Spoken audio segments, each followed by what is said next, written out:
We are moving really well, and right now in front of you is finished image.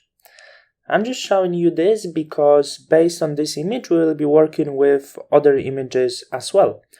And as I said before, this section will give you really amazing examples because, as you can see, there was a lot of work done and a lot of creative ways of working how to get the desired look. So that was the raw image, the after raw processing, of course, and this is the after. And I already started the other image, which is a little different, and it's this one image. After processing, I already cleaned this because you of course know how to do cleaning, some cleaning around the face and of course the background. And the cleaning was exactly the same as I was doing before, using healing brush tool and clone stamp. If it's about dodge and burn, there was not much work to do, just literally there was just tiny shadows that I wanted to work on, and that's it. And because you have to know when the fashion images, sometimes dodge and burn is not really that required. It depends on the type of your retouching. It looks a little bit different, but it's still just the dodge layer and grouped, and the mask is made in group because I desaturated my dodge process just a little bit, but it's exactly the same image. So let's jump into some work, and before we start the color grading, I want to show you the different way of working with contrasts because I believe it's very important. It's sort of connected to colors you will be working later because you work with shadows and highlights all the time.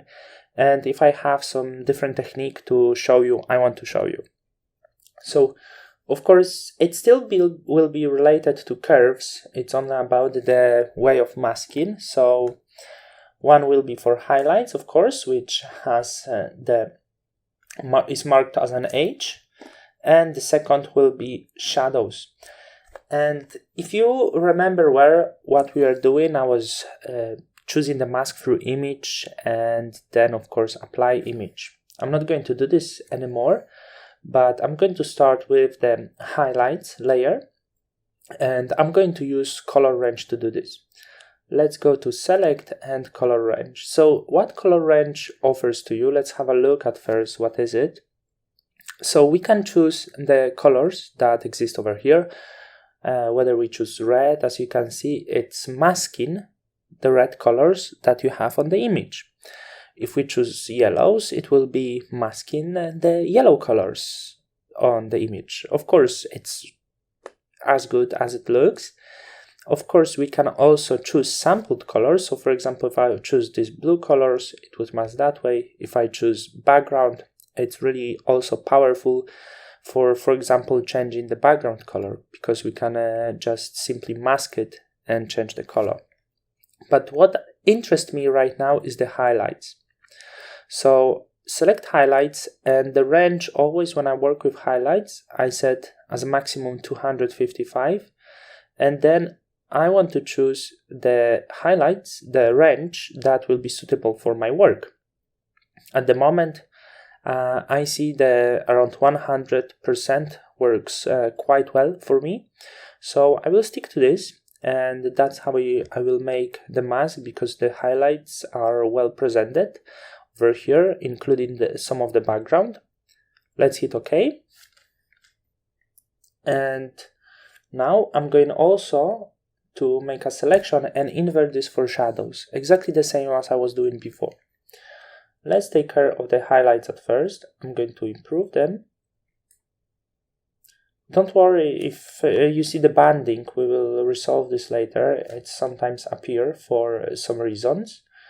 So we improve the highlights and the shadows just a little bit.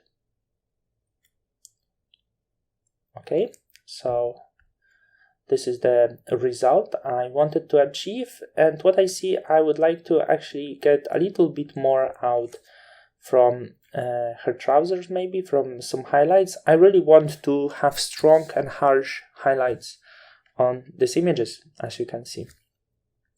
So I'm going to go with curves once again, and I'm going to choose H1 as a highlights number 1 and do the same step, color range, but this time I'm going to choose smaller color range just to affect the highlights.